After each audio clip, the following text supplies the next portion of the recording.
Hey friend, if you're a beginner drummer wanting to play your favorite songs, but you feel overwhelmed by just the sheer number of kick patterns and grooves you're going to have to learn in order to do so, then today's lesson is for you. I get it. At first glance, it feels like you need to learn hundreds of kick drum patterns and grooves in order to be able to play your favorite songs. But the truth is, you really just need about 8. If you learn these 8 kick drum patterns, you can play 9 out of 10 songs that you encounter. The reason why is there's a common thread running between all 8 of these, which I'll share with you at the end of today's lesson. So today we're breaking these down, and you can even grab a free notation PDF with song references to follow along with me and take to your practice room. Let's get you to where you know the basic kick pattern building blocks so that you're quickly picking up and learning grooves in songs, and you're even able to create your own grooves. This will be a lot of fun. You can do this.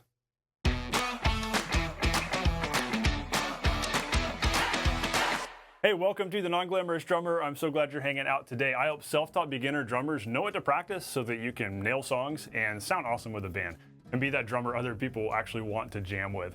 And hey, I have a free gift for you in the description that's really your next step after today's lesson. It's my 25 Practical Rock Grooves and Fills PDF guide. So once you learn these 8 must-know kick drum patterns, you're off to an awesome start and you've got the core building blocks together. But then you might want to go even further beyond that and see what else can I do with these. And so this PDF guide is full of all the basic rock groove vocabulary, as well as some different time signatures, not just 4/4, plus a bunch of fills. And there's play-along recordings too, so you'll have a bunch of fun with this. By the way, if you download the notation PDF for these 8 grooves we're talking about today, I'll also send you the 25 Practical Rock Grooves and Fills PDF as well, so you can have both. All right, without further ado, let's dive in. This is going to be fun. So the 8 must-know grooves. What's really cool is, seriously, if you learn these, then you will be able to apply them to so many songs. And so you won't have to spend as much time like figuring out what's going on in a song. You'll hear the groove in the song and you'll recognize it. You'll be like, oh, that's that groove I just learned. And so there will be less time spent figuring stuff out and more time spent just playing and having fun. And so that's a big thing I want for you. I also want you thinking about like what songs come to mind as you listen to these. I'm going to give you a bunch of song references, but be thinking, okay, as Steven's playing this, what song am I thinking about? What song is this making me think of? Because odds are you're already going to recognize some of these. But here's the other thing. I want you to be thinking about what happens in the middle of each of these grooves. That's kind of our foreshadowing as to what that big common thread is that kind of is the logic behind all this. We're going to talk about that at the end. What happens in the middle of all of these grooves? That's what I want you thinking about and paying attention to. All right, let's dive in. Groove number 1.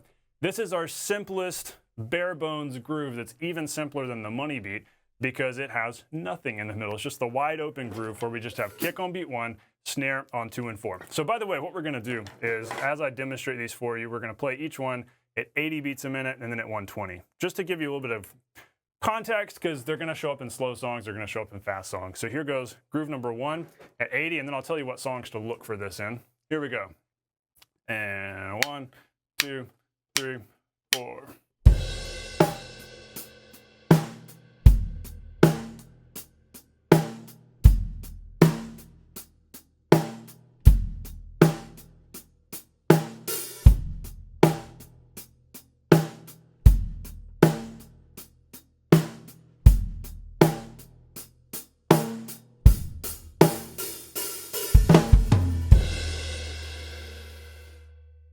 And here it goes again at 120. And 1.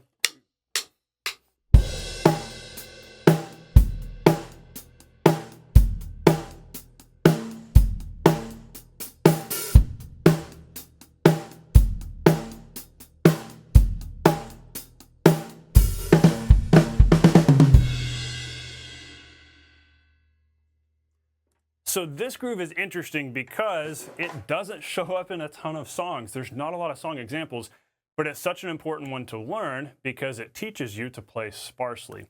And that's a huge lesson. Every one of us drummers needs to get better at playing less because our tendency is to go.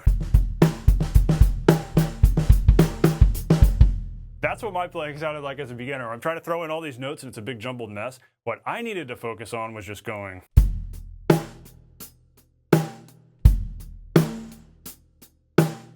Just focusing on good time, smooth dynamics, staying steady, hitting the snare in the middle, being even with my 8th notes, and just playing sparsely and being okay with it.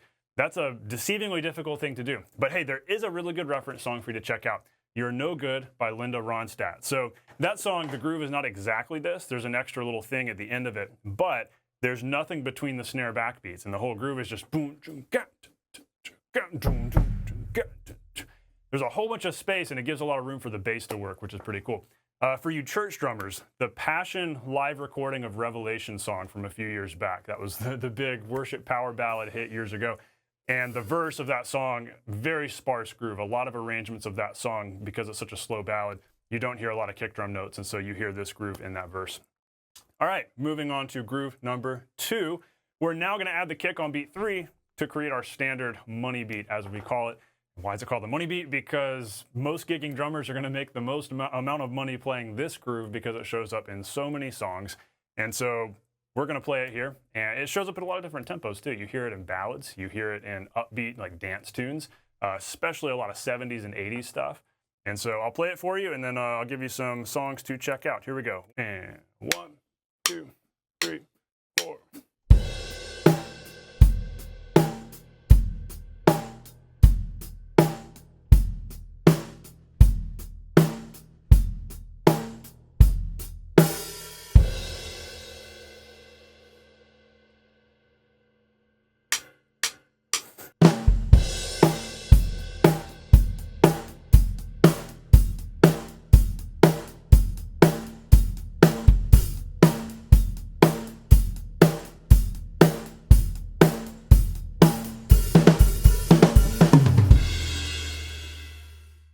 You hear that in songs like Back in Black by AC/DC, Billie Jean by Michael Jackson, a classic money beat tune, Love and Happiness, Al Green, Purple Rain, Prince, Miss You, the Rolling Stones. Purple Rain's a good ballad example of this groove, very slow. Just super slow compared to, you know, a song like Back in Black or Billie Jean, it's much quicker.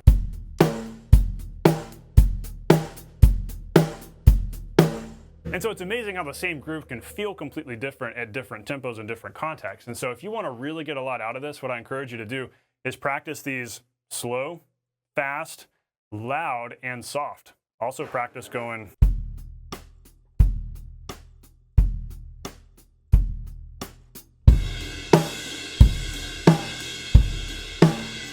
You get the idea. Really soft, really loud. You'll get a lot more out of this. Okay, groove number 3. This one, I thought about not including it because nothing much changes from groove 2 into groove 3. But groove 3 is our 4 on the floor. The only thing that changes here is we're adding the kick with the backbeats. But it has such a distinct feel that I think it's worth it being its own thing. So not really anything changes rhythmically because it's still very quarter note based, but we're just adding more weight to the backbeats. I'll show you kind of the difference in feel. If you play this well and you lock the kick drum well with your backbeats, it'll feel really good. What's cool is that in certain songs you can choose to do just the money beat or the 4 on the floor based on that backbeat feel that you want. So if we just do money beat, it feels like this. But then we can add in the kick drum on the backbeats. So you can feel how it kind of gives it more of that forward momentum. So it's almost like in a verse you could go.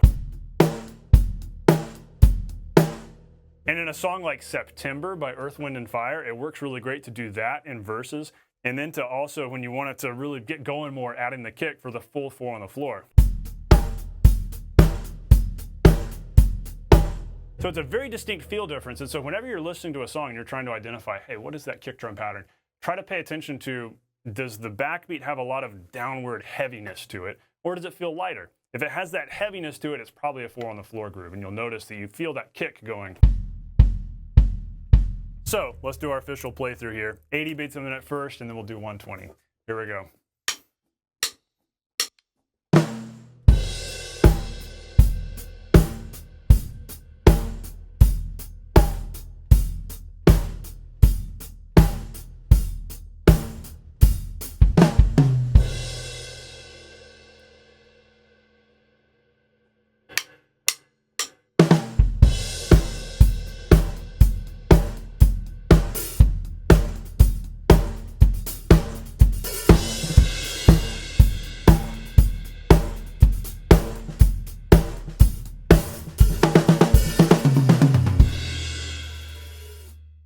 really becomes high energy when you get going at faster tempos with that. So an up-tempo 4 on the floor is a great dance tune kind of feel, a lot of fun. You'll hear this in songs like September by Earth, Wind & Fire, like I mentioned. Most of that song is a 4 on the floor. I think it's cool to go back and forth between money beat and 4 on the floor. Somebody Like You, Keith Urban. Another one, Bites the Dust, Queen. Red, Taylor Swift, at least the choruses on that song. A lot of country songs, by the way, have the upbeat 4 on the floor. And then Uptown Funk, Bruno Mars. That's a classic dance tune in modern music that's a 4 on the floor feel. All right, moving on to groove number 4. So this one, I had the easiest time coming up with song references to because I think it's such a common, distinct groove that you will learn to recognize. I definitely want you to learn to recognize this one. This is the classic and of 2 groove, as I call it. So up to this point, we've just done grooves that are quarter note based, but now we're going to do one that has a little bit of a push.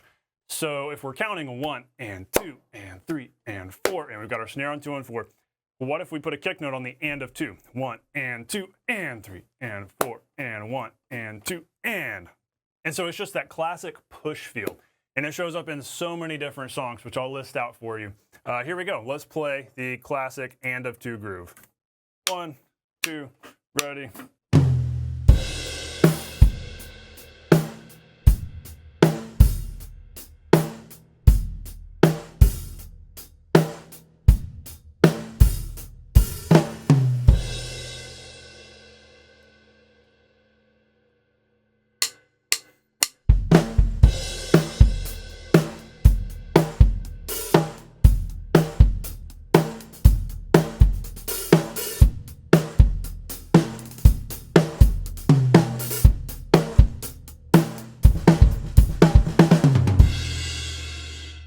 This one shows up in plenty of fast songs and plenty of slow songs. It shows up in a tune called Red Baron by Billy Cobham, a song called Range Rover by Ben Rector. He's one of my favorite singer-songwriters, and Range Rover is such a in-your-face example of a slow, just big beefy drums. It's such an obvious and of 2. So if you're ever having trouble recognizing an and of 2, go listen to Range Rover, Ben Rector. Sarah Smile by Hall & Oates. Mercy, Mercy, Mercy, the Buckinghams. Hey Ya, Outcast, so that one's obviously a lot quicker, just like Happy by Pharrell Williams. Let's Get It On, Marvin Gaye. That's a pretty slow end of 2 feel from the 70s. Dead or Alive, Bon Jovi. And Sweet Child of Mine, the chorus of Sweet Child of Mine by Guns N' Roses. And so go give these songs a listen and learn to recognize that feel and notice, oh, there's that push that happens after the first backbeat. And so there's kind of an emptiness after that push. Otherwise, it isn't a push. There's nothing on beat 3. We just have that and of 2. Now, there's another, almost a variation of this, but not really a variation because it's very much its own thing, and I've decided to make it its own groove here. Groove number 5 is our of 2 groove, which is pretty interesting because if you take that and of 2 kick drum note and you just shift it back 1/16 to the of 2, completely changes the feel. So instead of 1 and 2 and 3 and 4, we now are counting 16ths. 1 E and 2 E and which totally changes the feel. It gives it kind of this like swing push kind of feel. 1 E and 2 E and 3 E and. We're also going to add an and on the and of 3 to kind of complete it, to help anchor that of 2. So here it goes. I'm going to play it at 80 for you, and be thinking about, see if you can think of like a song you might know that has this. We'll list some songs in a minute. Here we go.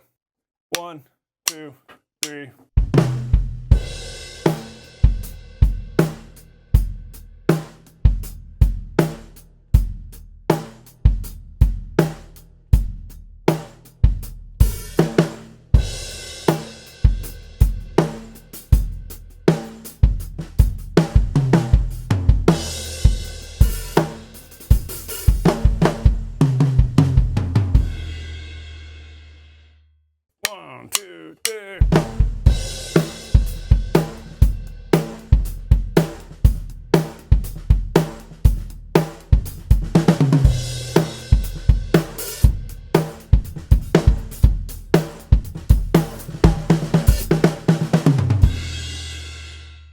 So that one just kind of has a swing to it that's kind of cool.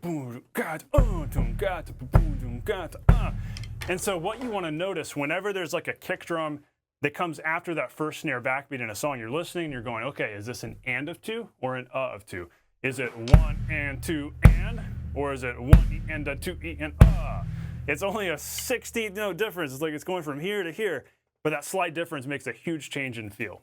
The funny thing about this one is it's a little bit trickier to find song references because we rarely, at least I can't think of any songs from the 60s, 70s, or 80s that have this kind of groove feel. A lot of times certain groove feels are signature to certain eras in music, just like how, the money beat, very much a 70s, 80s thing.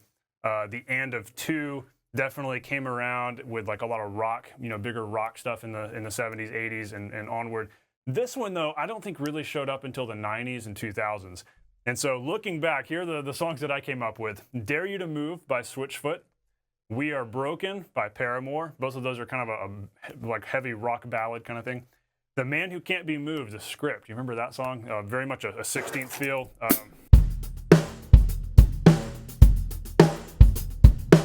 That whole feel the whole time. Calling All Angels, Train, another classic from the 2000s. That one kind of has a swung feel.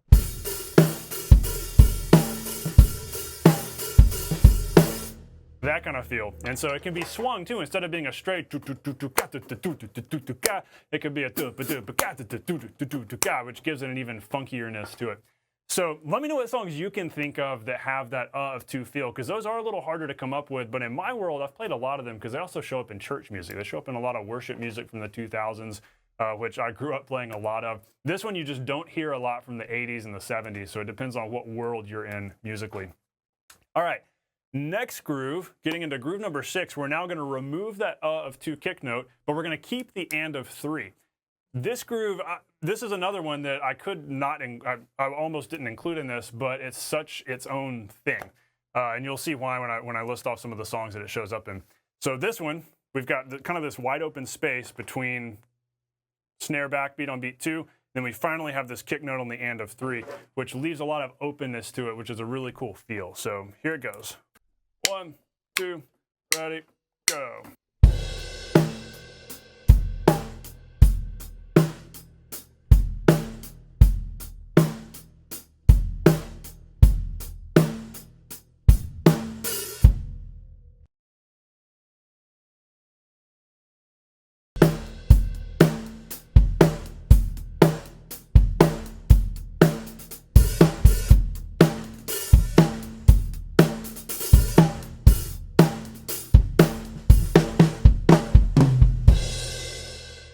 The biggest example that stuck out in my head of this one was Boogie Shoes by Casey and the Sunshine Band, which is an interesting example because that whole song has an and of 2 feel, but the kick drum doesn't match it. The kick drum leaves the space there and plays on the and of 3, so you have which is an interesting kind of feel. And so go check that song out. Boogie Shoes, Casey and the Sunshine Band, best example of this. Also, Thank You, Sly and the Family Stone. Walk This Way, Aerosmith. Not the whole song, but it shows up, this pattern shows up throughout the song. And also, Every Little Thing She Does Is Magic by the Police in the chorus. And of course, it's pretty fast.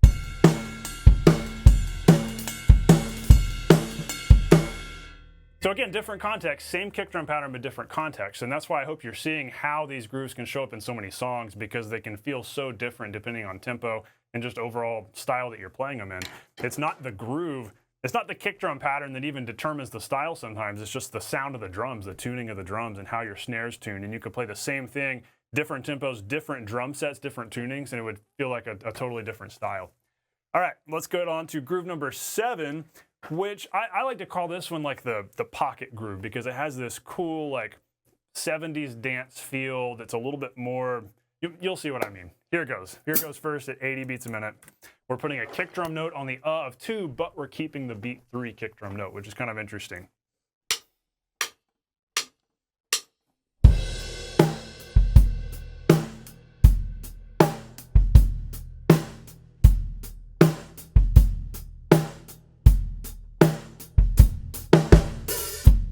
This is one you definitely got to practice slowly to get that kick drum tight, because when you get up here to 120, it's kind of a different animal, but it does feel really cool. Here we go.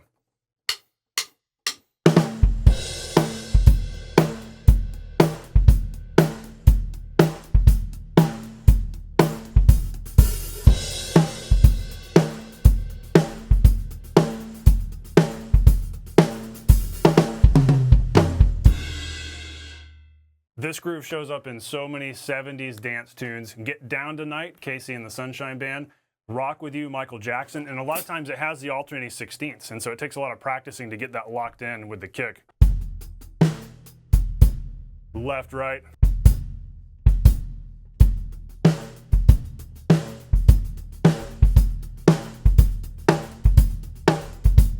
One of those things very worth practicing though, because it's such a cool feeling groove, and it'll definitely take the groove to another level instead of just doing Money Beat. Also, Lovely Day, Bill Withers, kind of a variation of that. Lovely Day is there's an extra note there right after beat 2, which is kind of cool. Easy by the Commodores, very slow with kind of a swung feel, but it has that same kick drum pattern. And I Wish by Stevie Wonder. All right, let's jump on to Groove 8. This one, so this is another one of those where it's like, okay, I could have not included this, but it's such a distinct feel that it's such a distinct thing, and it's the rock ballad groove, as I like to call it. I think it is commonly called that, where we have the and of 2, but we also have beat 3. So just now we had of 2 in beat 3. Now we have and of 2 in beat 3, which gives us just the relaxed, that kind of feel. And so here it goes. 1, 2, 3.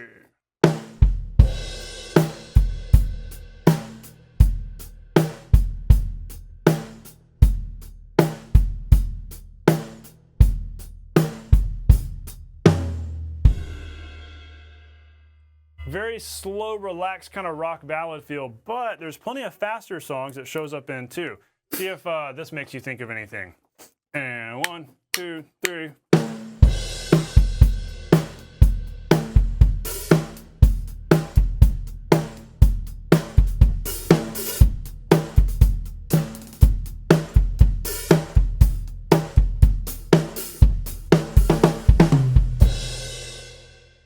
So this one shows up in the chorus of I Wanna Know What Love Is by Foreigner. Classic rock ballad, but also Smooth by Santana. More of that kind of feel, as well as part of the chorus groove of Here With Me by the Killers. That one's a less popular Killer song, but a really cool ballad from one of their records. As well as Sweet Child of Mine, Guns N' Roses. That one already came up. This groove happens in the verse of Sweet Child of Mine, and then we go to that and of 2 in the choruses. Because in the chorus of Sweet Child of Mine, but in the verse, so a lot of times you'll notice there's a couple of different kick drum patterns that might show up in a song, and it very well could be 2 of these 8 that we've talked about here. So what is that common thread? We've been hinting at it, we've been foreshadowing about it. What is kind of the thing that links all these grooves together? Well, we have to think about, okay, what have we accomplished at this point? If you've played along with me, if you're tracking with me, if you can play these grooves and you're understanding what we're doing here, you're able to play all the essential core rock grooves, which are really only determined by what happens between the 2 backbeats. So did you notice how with every one of these grooves, whenever we changed something, we never changed something on beat 1, we never changed anything on beat 4. We only changed things on beats 2 and 3. Which affects what happens between those snare backbeats. So if you picture the groove in your head, even if you don't fully understand notation yet, hopefully it kind of made sense as you followed along and saw it on the screen. Definitely download the PDF guide to help that be even more clear. But hopefully you can see in your head kind of this mental picture of we have a kick at the beginning, boom, ba, ba, boom, ba. And so you've got these 2 big backbeats up here floating in the air. You got the kick drum down here on earth, and you got the backbeats floating up here. And there's all this space between the backbeats. In every one of these, we changed what we were doing between the backbeats. Remember back in groove number 1, we had nothing between the backbeats.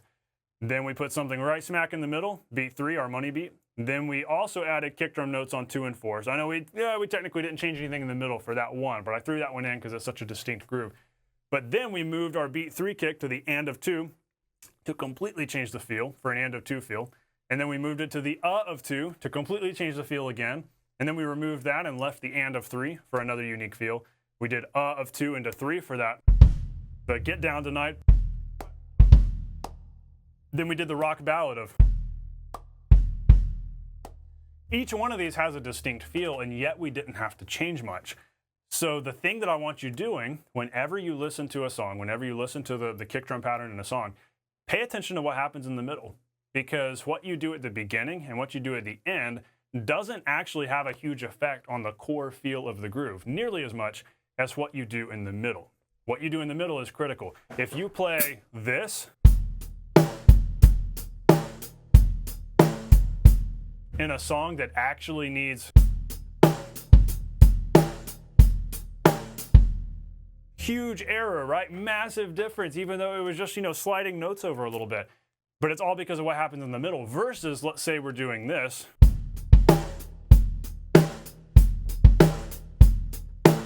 Well, there's not a huge difference between that and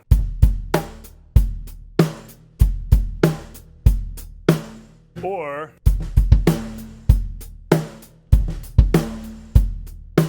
because in all of those, we kept that beat 3 kick note while we messed with stuff at the beginning. You can mess with the beginning, you can mess with the end, but as long as you keep the middle, whatever it needs to be for that song, it's going to be solid. What happens between the backbeats is the core feel of that groove that determines the essence of the groove. So here's my hope for you. Hopefully this is making sense, you're understanding this. I hope that you're able to now go listen to a song and hear, oh, that's one of the 8 grooves Steven talked about. Or if it's not that groove verbatim, it's at least something like it. Because 9 out of 10. 9 out of 10, almost every groove kick drum pattern you hear is going to be a variation of this, unless it's something super weird. If it has backbeats on 2 and 4, it's going to be a variation of one of these 8. And so at this point, you can go out and everything's going to make more sense to you, which is huge because as a drummer, you need to be nailing kick drum patterns. And so my hope is that you'll no longer have to learn the groove every time you learn a new song because you'll already know it. You'll be able to jump in and play a new song quickly because there will be less new elements of the song. And you'll be able to then create your own kick drum patterns from the building blocks you now have. And better yet, you'll be able to hear a song and hear the melody and hear what the melody's doing and then choose a kick drum pattern based on that. Like back to Boogie Shoes, for example. So that kick drum pattern wasn't an and of 2, but it was. But based on the melody, you know that, hey, if I did add in an and of 2, it wouldn't sound bad. And one time I played with a band that wanted me to specifically do that. They were like, you got to play the kick drum on the end of 2. So the melody is determining that kick drum pattern. So when you listen to a song, listen to what the melody's doing there in the middle of the groove, because that's going to tell you what to play. Kick drum pattern is always determined by melody. Whether or not you match the melody, maybe you're offsetting the melody, maybe you're providing space for the melody, like in You're No Good by Linda Ronstadt, where it's all this space.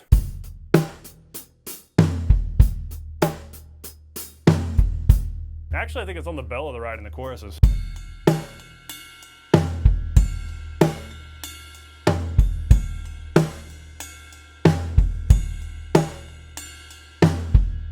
So sometimes the kick drum pattern is just creating space. Other times it's matching the melody, other times it's offsetting it. But either way, the kick drum pattern is determined by the melody. And so be listening to that. So question for you, what song came to mind for you as we played through these grooves today? Were there any songs that I didn't mention that you're like, Steven, how did you not think of that song? It's such an obvious example of groove 4. Whatever song that came to mind, tell me the song and tell me which groove it has in it. You can already start testing your listening abilities and recognizing that you can do this. You can hear a kick drum pattern and go, hey, that's what I heard in that song. And that is an awesome thing. Give yourself a pat on the back if you can do that. So know that you can do this. Your ear is better than you think it is. You just got to use it and get going with this and use the stuff you learn here. So be sure to download the notation PDF if you want to take these to your practice room and hopefully understand them more, use them more. If you download that, I'll also send you in that same email to you the 25 practical rock grooves and fills guide. And so you'll get that one as well, which will give you more fun stuff to practice in different time signatures as well, plus a bunch of different fills. So it'll help you go to the next level and have a lot of fun in your practicing, even if you're a beginner and you're just trying to build up some vocabulary. So I hope you have lots of fun. I've enjoyed hanging out today. As always, you can do this. Stay non-glamorous.